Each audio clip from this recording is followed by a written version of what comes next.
Há dores que não gritam, mas queimam por dentro como fogo oculto. Entre elas, talvez uma das mais silenciosas e devastadoras seja a de ser ignorada. Não se trata apenas da ausência de palavras ou de gestos, mas da sensação de que a própria existência foi apagada do olhar do outro. É como estar presente em corpo, mas invisível em essência. Quem já experimentou esse abandono disfarçado de silêncio sabe que não é simples melancolia, é uma ferida profunda que toca a raiz do ser. Quando alguém que um dia foi importante escolhe nos ignorar, é como se dissesse sem palavras: você não existe mais para mim. Viktor Frankl nos lembra que o ser humano só floresce quando se sente reconhecido como único, insubstituível. Ser ignorada, portanto, não é apenas sentir a falta de atenção, é perder a testemunha da própria vida, como se não houvesse ninguém que confirmasse nossa passagem pelo mundo. E quando a vida parece perder essa testemunha, o sentido vacila. O coração pergunta: para que existir, se ninguém me vê? Erich Fromm acrescenta que amar é ver o outro em sua essência, enxergar o invisível que o torna singular. Ser ignorada é exatamente o contrário, é ser reduzida a um objeto, a uma função, ou pior, a nada. É a negação do vínculo mais humano que existe, ser reconhecido como presença viva. Esse esvaziamento não apenas fere, ele desumaniza. E a mulher que carrega essa dor dentro de um relacionamento, ou na memória de alguém que a descartou, sente a alma encolher como se sua dignidade tivesse sido rasgada em silêncio. A neurociência confirma o que o coração sempre soube: o cérebro humano reage à rejeição social da mesma forma que reage a uma queimadura. Invisibilidade dói como fogo na pele. O corpo não distingue entre a dor física e a dor da exclusão. Ombros ficam pesados, o estômago se contrai, o peito aperta como se estivesse sem ar. A solidão não é só mental, é corporal. Ela se instala nos músculos, no ritmo da respiração, no vazio do olhar. Ser ignorada é uma ferida que o corpo inteiro carrega. Mas talvez a chave esteja em reconhecer que essa dor não é apenas sobre o outro. Não é apenas sobre fazer falta para ele. A questão mais profunda é: como recuperar o poder de existir como presença significativa no mundo?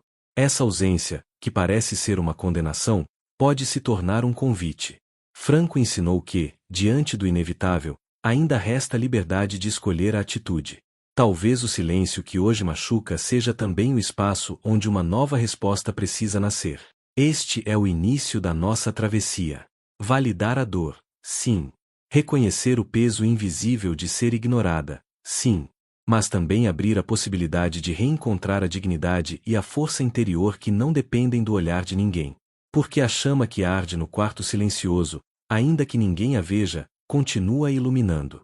E é essa chama que agora precisa ser honrada. Há um movimento quase instintivo que acontece quando alguém nos ignora. A alma começa a implorar por um olhar, um gesto, qualquer sinal que devolva a sensação de existir. Essa busca, no entanto, é uma armadilha sutil. Quanto mais tentamos provar nosso valor, mais reforçamos, sem perceber, a ideia de que esse valor depende do outro. É como tentar segurar a água nas mãos. Quanto mais força usamos, mais rápido ela escapa. Viktor Frankl nos oferece uma chave preciosa para entender esse processo. Ele dizia que, quanto mais nos fixamos no vazio, mais ele nos consome. Esse aprisionamento no que falta é exatamente o que a logoterapia chama de hiperreflexão. Quando a mente se fixa obsessivamente no que não tem, a atenção, o afeto, a presença, o resultado não é saciedade, mas fome cada vez maior. O olhar se estreita para o que falta, e o mundo se reduz a um vazio que se repete como eco. Na prática, isso se manifesta de formas dolorosamente comuns: mensagens enviadas e não respondidas, tentativas de conversas que acabam em silêncio, gestos de carinho que parecem se perder no ar. A insistência em ser vista cria um campo de escassez, onde cada ausência pesa como prova de rejeição. Não é falta de amor próprio, mas o desespero de querer existir no reflexo de alguém que já fechou os olhos. O corpo sente essa luta invisível. O coração dispara, a respiração fica curta, o estômago parece um nó. O esforço em mendigar atenção drena a energia vital e nos faz acreditar que, sem esse olhar, não somos nada. Mas a verdade é que, quanto mais insistimos nesse caminho, mais nos afastamos de nós mesmas. A presença que se humilha para ser notada perde a própria dignidade. E essa perda dói mais do que a ausência inicial. É preciso perceber a armadilha. Insistir em ser vista nunca traz de volta a luz que se apagou. Pelo contrário, nos aprisiona em um espelho quebrado, onde a imagem refletida nunca satisfaz. Franco lembrava que não é a ausência em si que destrói, mas a atitude de fixar-se nela. Quando o foco muda, quando o olhar encontra um outro sentido, mesmo pequeno, o vazio começa a perder força. Esse é o erro invisível, acreditar que a atenção mendigada é sinal de amor. Não é. É apenas a prova de que, ao tentar ser reconhecida no olhar do outro, esquecemos de reconhecer a nós mesmas. O silêncio do outro não é neutro. Ele carrega um peso invisível que se infiltra nos circuitos do corpo e da mente. A neurociência mostra que, quando alguém nos rejeita ou nos ignora, os mesmos centros cerebrais que registram dor física são ativados. Em outras palavras, o silêncio não é apenas desconforto emocional, mas uma experiência corporal tão real quanto uma ferida aberta. A ausência de resposta quebra os circuitos de recompensa ligados à dopamina. O cérebro, que se alimenta do retorno afetivo como alimento vital, interpreta o vazio como perda de vínculo. É como um telefone que toca sem ser atendido, cada toque aumenta a ansiedade, cada ausência de resposta aprofunda a sensação de abandono. O corpo entende isso como ameaça, e a ansiedade cresce como se a sobrevivência estivesse em jogo. Mais devastador ainda é que essa ausência cria um ciclo vicioso. Quanto mais o silêncio se repete, mais o cérebro busca compensar. Surge a obsessão, a espera constante por uma mensagem, um gesto, um olhar. Cada ausência torna-se um lembrete doloroso de que algo essencial está faltando. A atenção que não vem se transforma em dependência, e a dependência se alimenta do vazio. Franco dizia que o ser humano precisa de sentido tanto quanto precisa de ar. Quando esse sentido é interrompido pelo silêncio, a respiração emocional se torna curta, irregular. Não é apenas que o outro não responde, é que o próprio sentido de existir parece suspenso, como se a vida tivesse perdido sua narrativa. A crítica, por mais dura que seja, ao menos confirma a existência. O silêncio, ao contrário, é como um apagamento. É a ausência que grita. Na vida cotidiana, esse processo se traduz em noites mal dormidas, em pensamentos que giram em círculo, em um corpo que se contrai à espera de algo que não chega. O silêncio pesa nos ombros, aperta no peito, corrói a autoestima. Não porque a ausência seja prova de quem somos, mas porque o cérebro lê o vazio como ameaça à sobrevivência emocional. É por isso que o silêncio dói mais que a crítica. A crítica pode ferir, mas também confirma que ainda há um vínculo, ainda há um diálogo, ainda há reconhecimento. O silêncio, não. Ele é o deserto onde nenhuma palavra germina. E é justamente nesse deserto que somos chamadas a descobrir outra fonte de vida, não mais no retorno do outro, mas na presença silenciosa que podemos cultivar dentro de nós. Há um perigo sutil em deixar que a própria identidade dependa exclusivamente do reflexo no olhar do outro. Quando esse reflexo desaparece, tudo parece desmoronar. É como se a própria existência ficasse suspensa, sem contorno, sem forma.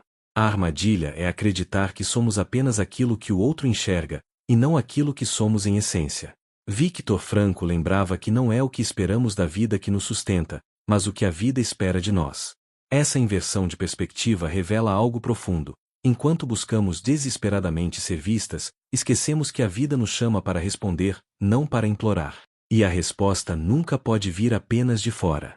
Ela precisa nascer de dentro, do solo silencioso da própria alma. A imagem de uma flor ajuda a compreender essa dinâmica. Uma flor não deixa de florescer porque o jardim está vazio. Ela floresce porque obedece ao sol, porque responde à sua própria natureza. O valor de sua existência não depende dos olhos que a contemplam, mas da fidelidade ao que ela é. Assim também a vida de uma mulher não pode se reduzir à espera de testemunhas. Se o outro não vê, ainda assim há um sol interno que pede florescimento. Viver no espelho do parceiro é como andar por uma casa onde todos os vidros estão cobertos. Procuramos sinais de aprovação, buscamos reflexos que nunca se mostram, e pouco a pouco vamos nos convencendo de que não temos rosto. A identidade se esvazia.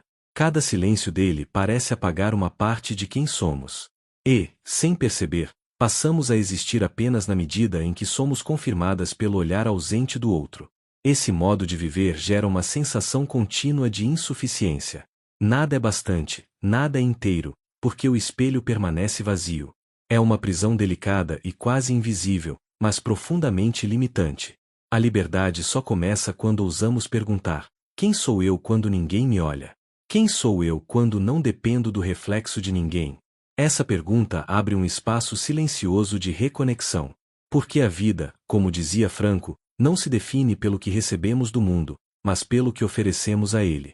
A armadilha se rompe quando deixamos de implorar reflexos e começamos a responder ao chamado mais íntimo: ser inteiras, mesmo que o jardim esteja vazio, mesmo que ninguém nos aplauda, mesmo que não haja testemunhas. O valor da existência não está no espelho, mas na fidelidade à própria essência. Existe um movimento oculto, quase imperceptível, que muitas vezes se esconde por trás da dor de ser ignorada. É o desejo inconsciente de que o outro sofra na mesma medida. Uma espécie de vingança silenciosa: um dia ele vai sentir minha falta. Esse desejo, ainda que natural, mantém um fio invisível que continua nos prendendo ao vínculo de dor. Não é libertação. É apenas outra forma de aprisionamento. O coração acredita que está recuperando força ao desejar que o outro perceba sua ausência, mas, na realidade, continua girando em torno dele. A energia se concentra não na própria vida, mas na expectativa de punição, na esperança de que ele seja atingido pelo mesmo vazio que hoje pesa sobre nós. É uma vibração de escassez, que não alimenta a alma nem regenera a dignidade. Apenas prolonga o laço com aquilo que já deveria ter se dissolvido. Essa é a sabotagem silenciosa. Cada vez que a mente se prende à imagem do outro sofrendo pela ausência, reforça a dependência emocional. Não se trata de espiritualidade abstrata, mas de realidade concreta. O corpo sente essa prisão. A respiração fica presa, o sono se torna inquieto, os pensamentos circulam em torno de um único eixo. É como caminhar em círculos dentro de uma sala escura. A saída começa quando essa energia é redirecionada.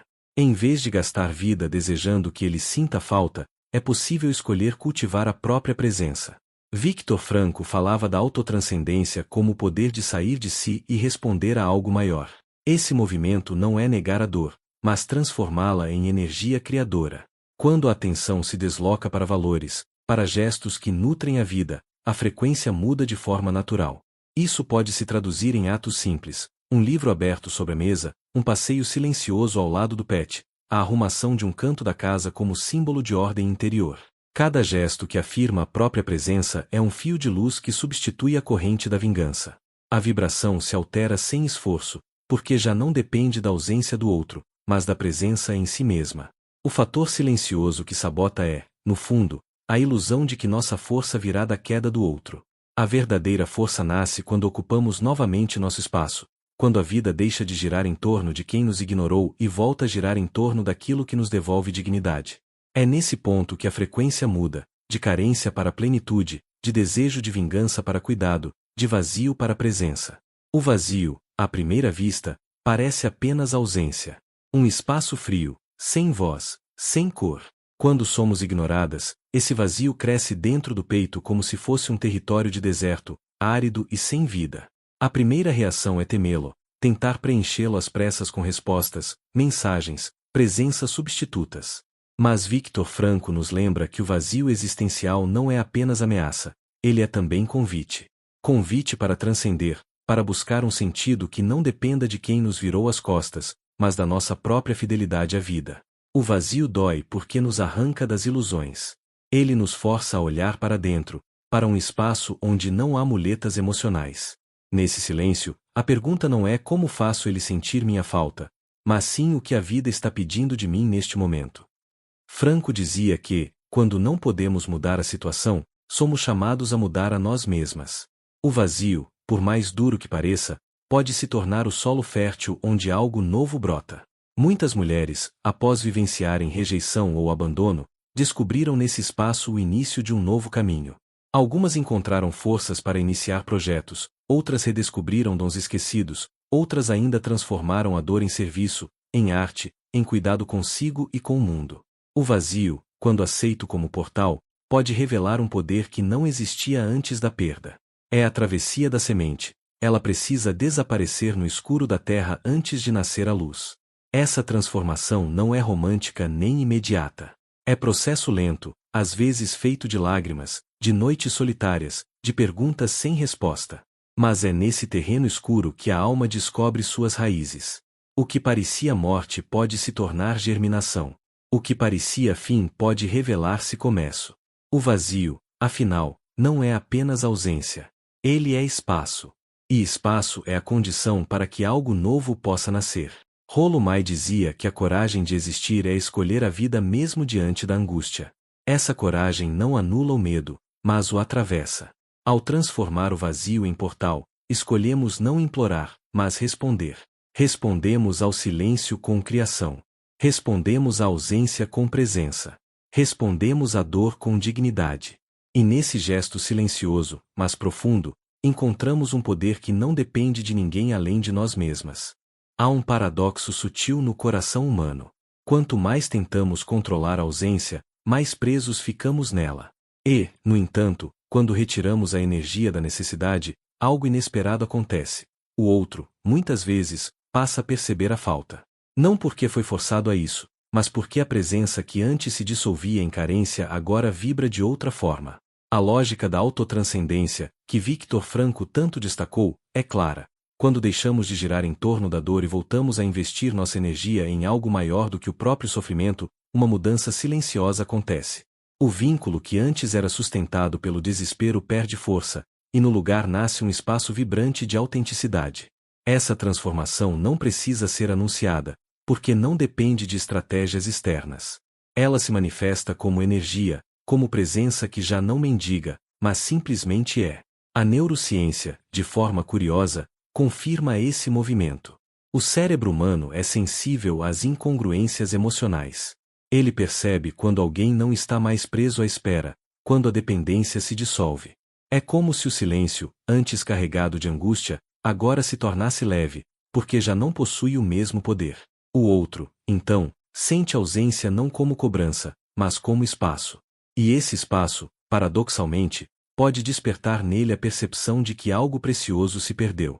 Mas aqui está a revelação. A falta mais dolorosa não é da presença que súplica, mas daquela que encontrou sentido fora dele.